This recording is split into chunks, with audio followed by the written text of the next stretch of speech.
আসসালামু আলাইকুম, সবাই কেমন আছেন? আশা করি ভালো আছেন। আমি অনেক ভালো আছি। আজকের পানি লাউ দিয়ে পাঙ্গাস মাছের ঝোল রান্না করবো। পুরো ভিডিওটা সাথেই থাকবেন, আশা করি ভালো লাগবো। তো কড়াই বহাই দিছি, তেল দিয়ে দিলাম, হলুদের গুঁড়া, মরিচের গুঁড়া, বাটা মরিচ, গুঁড়া মরিচ সব দিয়ে দিছি। দিয়ে এখন মশলাগুলো ভালো করে কষাই নিব। কষাই নিয়ে তারপরে আমি ঝোলের পানি দিয়ে অল্প কষাই নিব। মশলা যত কষানো হবো অত রান্না তত স্বাদের হবো। তো মশলা কষানো হয়ে গেছে, তেল ছেড়ে দিছে। এখন আমি মাছ দিয়ে দিব। পাঙ্গাস মাছ দিয়ে লাউ রান্না করব। মাছ ভালো করে কষাই নিব। কষাই নিয়ে পরে ঝোলের পানি দিয়ে দিব। মাছ এখন নাইড়ে নিলাম। নাইড়ে টাইড়ে নিয়ে দেখেন কালারটা দেখেন কত সুন্দর হয়েছে।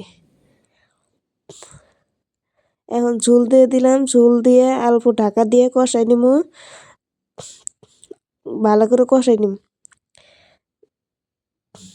যত কষানো হবো অত স্বাদ লাগবো। এ দেখেন মাছ কষানো হয়ে গেছে। এখন আমি নামাই নিব। এই দেখেন বাটা মশলা দিয়ে রান্না করলে এমনিতেই স্বাদ হয়। তার মধ্যে আরো খড়ি দিয়ে রান্না করতেছি মাটির চুলায়। মাটির চুলা রান্না ভাল লাগে বেশি। ঠান্ডার দিন চুলার পাশে বসে রান্নার মজাটাই আলাদা। যারা শহরে থাকেন তারা তো জানেন না মাটির চুলার পরে রান্নার কতটা মজা। মাছ উড়াই নিলাম। উড়াই নিয়ে এখন আমি লাউ দিয়ে দিলাম। লাউ দেওয়া হয়ে গেছে। এখন আমি ঢাকা দিয়ে অল্প কষাই নিব। কষাই নিয়ে এখন আবার আমি মশলা দিয়ে দিব।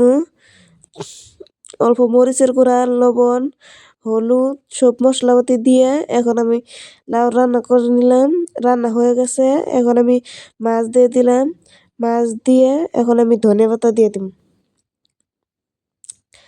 ধনেপাতা দিয়েছিলে এখন আমি জিরা গুঁড়া দিয়ে দিব। জিরা গুঁড়া দিয়ে আর ভালো করে ফুটাই নিয়ে এখন আমি নামাই নিব। ভালো লাগলে অবশ্যই কমেন্টে জানাবেন। আল্লাহ হাফিজ।